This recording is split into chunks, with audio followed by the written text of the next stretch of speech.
Bismillahirrahmanirrahim. Alhamdulillah wassalatu wassalamu ala Rasulillah wa ba'd.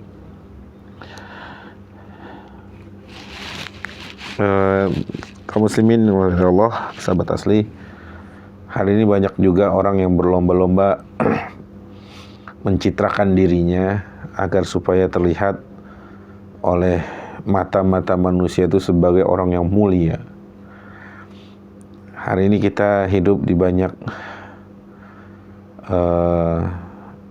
polesan-polesan atau ketidakjujuran atau kepalsuan. Orang-orang yang penjahat dianggap sebagai orang yang mulia, orang yang tangannya berdarah-darah itu dianggap sebagai orang yang sangat berjasa dalam perdamaian dan lain sebagainya. Itu semua mereka cari untuk, itu semua mereka lakukan mungkin untuk mendapatkan simpati manusia, yang nantinya mereka mendapatkan kemuliaan, ya, yang nantinya mereka mencari-cari dari penilaian manusia untuk supaya menjadi validasi untuk diri mereka.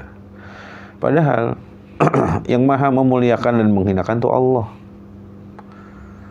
Dalam sebuah ayat, dalam surat Al-Hajj ayat 18, Allah berfirman, "Wa may yuhinillahu fama lahu min mukrim."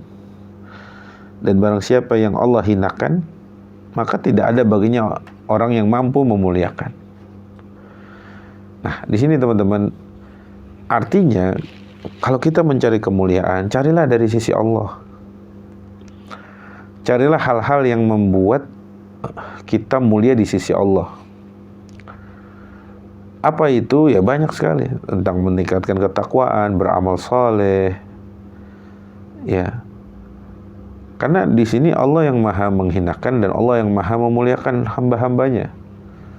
Dan kalau Allah menghinakan hambanya, tidak ada satupun orang di atas muka bumi ini yang mampu mengangkat derajatnya. Sebagaimana jika Allah memuliakan seseorang, maka tidak ada satupun manusia di muka bumi yang mampu menghinakannya.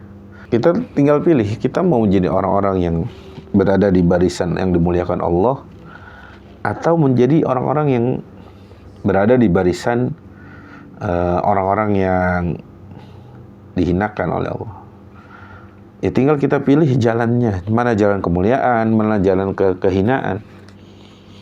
Kita diajarkan oleh Nabi kita jalan-jalan kemuliaan, jalan jihad, jalan menuntut ilmu, jalan kebaikan yang lain, beramal saleh. Ya, ini banyak sekali lah jalan atau pintu-pintu kemuliaan yang kita bisa raih, kita bisa masuk dari situ untuk supaya atau agar supaya Allah menakdirkan kita berada di barisan orang-orang yang mulia. Sebagaimana ada juga jalan-jalan kehinaan itu, jalan kemaksiatan, jalan dosa itu. Makanya tugas kita adalah sebagai manusia berupaya sekuat tenaga bagaimana kita bisa menjadi orang-orang yang berada di barisan orang-orang mulia tadi, dengan terus berusaha berdoa kepada Allah agar Allah terus memuliakan kita di dunia dan akhirat. Dan karena itu, ya, barang siapa yang mencari kemuliaan selain sesuatu yang Allah telah tentukan, yaitu banyak sekali kemuliaan, maka sejatinya dia sedang menghinakan dirinya. Dan kalau Allah sudah menghinakannya, di ayat yang tadi, fama lahu min mukrim, tidak ada satu orang pun di atas muka bumi ini yang mampu memuliakannya. Dan akhirnya fokus kita hanya kepada Allah. Fokus kita hanya bagaimana mencari kemuliaan di sisi Allah, bukan bagaimana kita menjilat, bagaimana kita mengamankan atau cari-cari muka versi kita untuk supaya dapat kemuliaan di sisi manusia. Karena itu, cukuplah kemuliaan itu kita dapat karena Allah yang memberikan kemuliaan, bukan manusia. Adapun nanti ketika Allah memberikan kita kemuliaan dan dengan izinnya pula manusia mencintai dan memuliakan kita, itu adalah sebuah kesyukuran dan itu nikmat yang besar yang Allah berikan kepada kita. Wallahu ta'ala alam. Wassallallahu ala sayyidina Muhammad. Assalamualaikum warahmatullahi wabarakatuh.